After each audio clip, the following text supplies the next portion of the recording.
Homeopathy में इनफरादियत individuality एक ऐसा मुअम्मा है कि जिसे सुलझाते सुलझाते खुद माहिरीन ही उलझ जाते हैं। वजह सिर्फ यही है कि न जाने क्यों हम सिर्फ लफ्ज़ी व लुग़वी मतालिब के मुताबिक ही बहस करते हैं। लेकिन अब आइए कि ज़रा इनफरादियत की टेक्निकल व मैकेनिकल स्टडी का जायज़ा लेते हैं।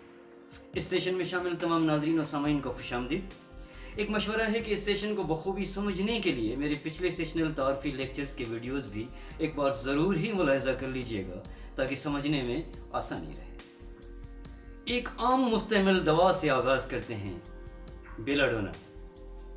तकरीबन ऐसा कोई होम्योपैथिक डॉक्टर, स्टूडेंट या मद्दाह नहीं होगा कि जिसने बेलाडोना का नाम न सुना हो।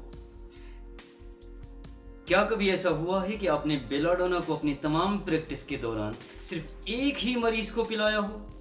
क्योंकि इनफरादियत का मतलब तो यही है ना कि जो हालत एक मरीज को लाहक है वो दूसरे को हो नहीं सकती, और इसी तरह से जिस दवा का इंतखाब एक मरीज के लिए होता है वो दूसरे मरीज के लिए हो नहीं सकता। अच्छा, आपने बेलाडोना को लातादाद मरीजों पर इस्तेमाल किया है, ऐसा क्यों? क्या ये कानून इनफरादियत की धज्जियाँ उड़ाना नहीं हुआ? अब ज़रा सोचिए, बेलाडोना खाम हालत में सब पर एक से असरात मुरतब करती है। इसकी छोटी ताकतें, दरमियानी ताकतें, ऊंची ताकतें भी अपने अपने दर्जात पर यकसां तासीर रखती हैं। ऐसा कभी नहीं होता कि बेलाडोना या किसी भी वाहिद दवा का पूरी कायनात में सिर्फ एक ही मरीज़ हो। दवा और मरीज़ में यकसानियत यानी मुमासिलत होती है, और ये मुमासिलत या यकसानियत एक की बुनियाद पर नहीं बल्कि अनगिनत तादाद पर पाई जाती है।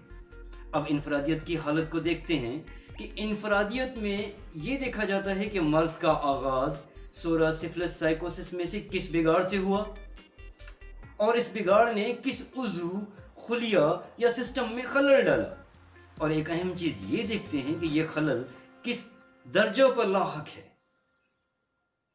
इनफरादियत को दरअसल हम मरीज़ के मिजाज और किरदार की बुनियाद पर तहकीक करते हैं।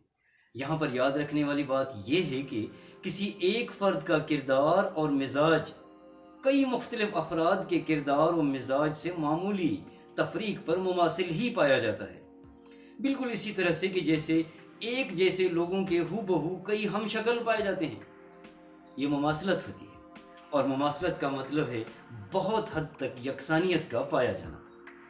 लेकिन यहाँ ये भी याद रखें कि ये यकसानियत मुख्तलिफ पैमाइश और दर्जात पर मुख्तलिफ हालात पर तहकीक होती है। जब बात मिजाज की करते हैं तो मिजाज की दो सूरतें होती हैं, एक को मुरक्कब हालत और दूसरी को मुफर्रद हालत कहा जाता है।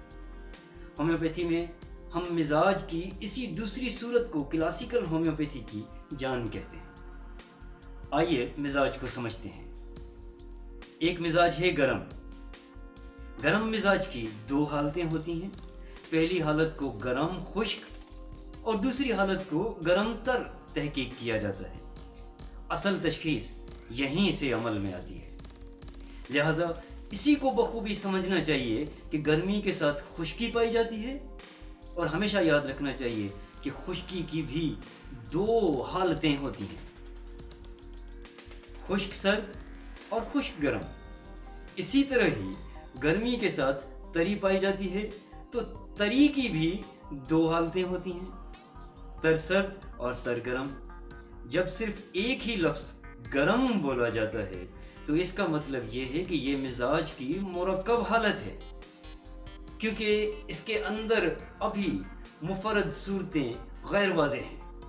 और जब मिजाज को गरम खुश्क या गरम तर बोला जाता है तो इसका मतलब ये होता है कि ये मिजाज की मुनफरिद व मुफर्रद हालतें हैं कि जो अपनी खासियत व तासीर तफसीलन बता रही हैं। हम इसी गहराई के साथ मुरक्कब व मुफर्रद मिजाज में तमीज़ और मरीज़ की मौजूदा हालत की तशख़ीस करते हैं। ये तशख़ीसी नुकात सर्द मिजाज, तर मिजाज और खुश्क मिजाज के लिए भी गरम मिजाज की तरह ही देखे जाते हैं।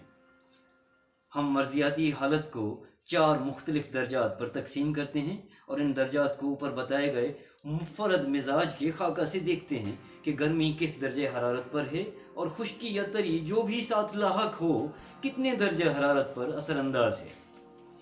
مثلاً گرمی اور خشکی کے آمیزے کو ہم انفرادیت کہتے ہیں کہ یہ مزاج ایک ہی قسم کی تکلیف میں مبتلا تمام افراد پر مختلف پیمائش پر ظاہر ہوتا ہے۔ اسی وجہ سے کسی کو دوا کی چھوٹی طاقتیں، کسی کو درمیانی طاقتیں، کسی کو اونچی طاقتوں میں سے بالضرورت تجویز کی جاتی ہیں۔ اس مزاجی آمیزے کو سمجھنے کے لیے ایک مثال پیش کرتا ہوں کہ جس طرح بنیادی 3 رنگوں کو آپس میں مختلف اوزان و پیمائش پر ملایا جاتا ہے تو ایک نیا رنگ وجود میں آتا ہے، اور یوں تقریباً 10 ملین کے لگ بھگ رنگ وجود میں آ جاتے ہیں، اور ہر بار ہی اسی پیمائش کے آمیزے کا رنگ تقریباً ایک جیسا ہی رہتا ہے۔ جس طرح رنگوں کا یہ چارٹ اپنی اسی پیمائش کی وجہ سے ہر بار ہر رنگ کو منفرد دکھاتا ہے، بالکل اسی طرح ہی مزاجی آمیزش ہوتی ہے، اور اسی کو انفرادیت کہتے ہیں۔ درجات کی پیمائش یا مرض کے زمانے کو ہم ان 4 مختلف حصوں میں تقسیم کرتے ہیں: ابتدائی حالت، شدید حالت، درمیانی حالت اور آخری حالت۔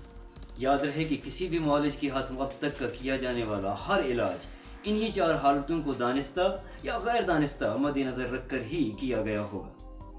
امید کرتا ہوں کہ انفرادیت کا یہ پیچیدہ تعارف آپ کے لیے مفید و معاون ثابت رہا ہوگا۔